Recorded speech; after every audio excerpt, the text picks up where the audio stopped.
Oh yeah, we do have a new Terminator movie coming out.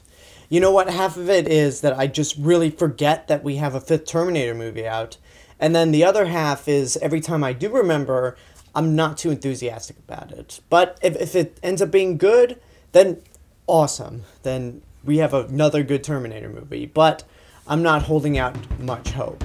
But it does give me an excuse to review the first 4 movies.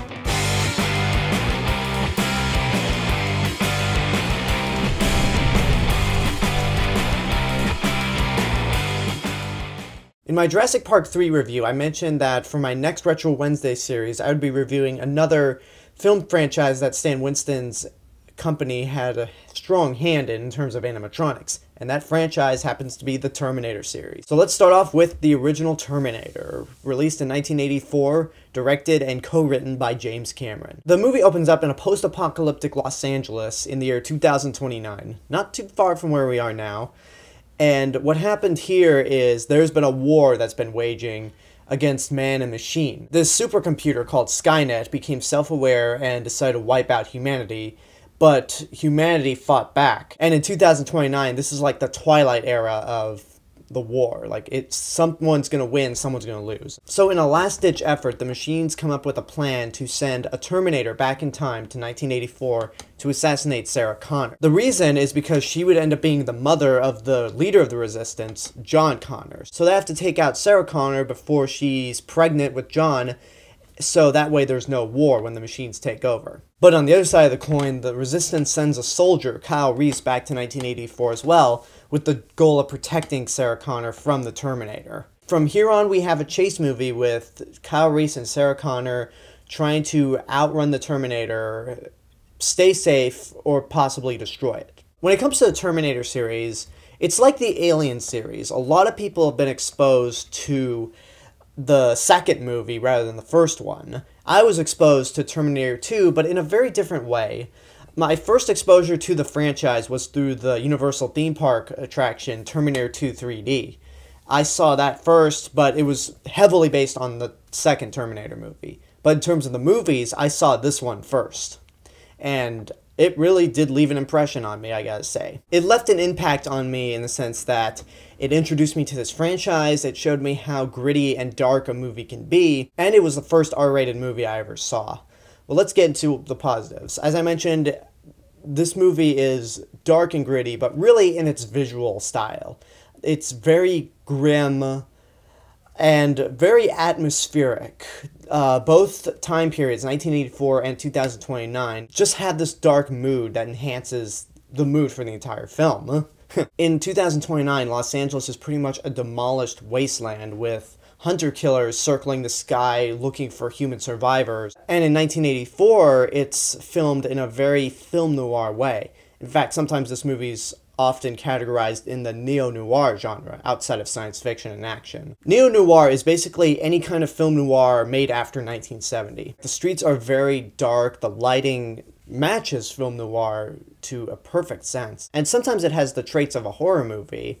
You have this killing machine that just goes around killing everyone in his path in order to complete his objective, and you have 2 survivors constantly on the run and are unable to kill this thing. Now, in terms of your characters, Arnold Schwarzenegger is the Terminator, and this was the movie that really propelled him into the megastar he was back in the 80s and 90s. Obviously, he did Conan the Barbarian first, but whenever you think of an iconic Schwarzenegger role, normally people would think of the Terminator. He doesn't really have much to do, because he doesn't have that much dialogue.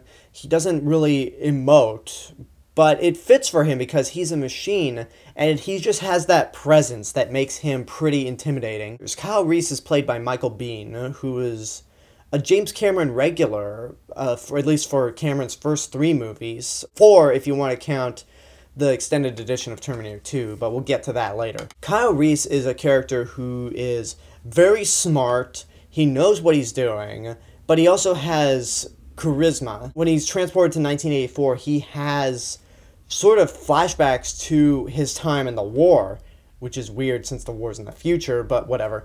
And it's kind of effective. Like, we get a sense of how shitty the world is going to be through his eyes. And what makes us really care for this character is that he's human.